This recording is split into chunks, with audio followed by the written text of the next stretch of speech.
The things that I'd like to discuss real quick is just your overall resume. And then the other thing that I wanted to kind of touch on is the negotiation, the salary piece.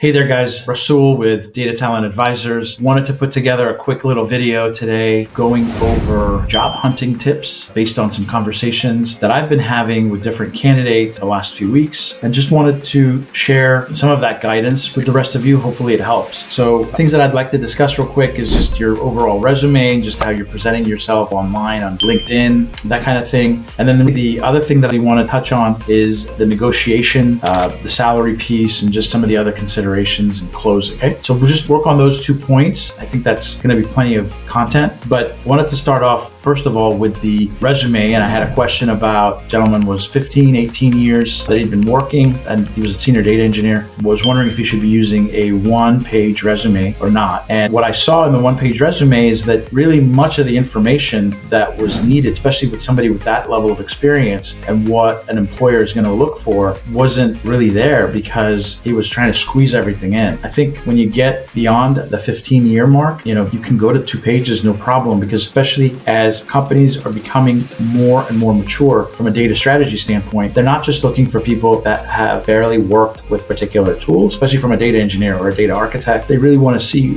what you've been doing as far as rebuilding out the data pipelines and just some of the actual work in the trenches, how knowledgeable, how sophisticated have been some of the different projects. And the way that you're able to highlight that is to actually put in some of the different projects, what you've kind of been working on. So super important that you list that and go beyond just the keywords that they may be looking for the different tools and such. The other thing also that I want to make mention of is the immigration. There are a lot of candidates out there looking for roles. So if you are needing sponsorship or whatever, it's really better to get that out of the way right up front, because it's going to help not waste a lot of time for you or for them. But predominantly US green card holders and US citizens obviously are not going to need any sponsorship, but just make sure that you are making the individuals you're working with aware of your status. Last piece on the resume, but not least, is making sure that the information that you have on your resume is aligned with your LinkedIn. Also for developers and such, if you have like a repository in GitHub or something like that, be sure to share some of that information. It's going to pre-qualify you a little better with the recruiter and the hiring manager to share some of that information up front. Okay, so as far as the resume goes, that's kind of some of the info that I would like to share with you and some of the guidance that I can give you. Now, when it comes down to the actual interview process and you get down to the final stages and the negotiation piece, keep in mind that for every role that's out there, there are more candidates than before. And in order for you to be more competitive for a particular role that you want, especially if you see that what the company is doing is pretty exciting, it's going to be a big resume builder, that kind of thing, I'm seeing candidates that are more and more flexible when it comes to taking laterals on pay, and some even taking a slight step back just because they're going to gain really cool experiences and build their overall resume for down the road. So just some considerations based on the market conditions. And if you're pretty happy where you are and you don't really need to move, you really shouldn't. But the overall hiring, I can tell you, is picking up, just to kind of give you a barometer on the tech hiring space. We are seeing that at Data Talent Advisors, and I really feel that Q4 will be even stronger. And a lot of that's being driven by many of these companies realizing that they need to have an AI strategy in place, and that means for some folks to actually mature their current data strategy before they can even get to AI. So I hope this video has been informative. Really liking what we're seeing as far as the videos and the reactions that you guys are having. Make sure that you please hit the notification button, you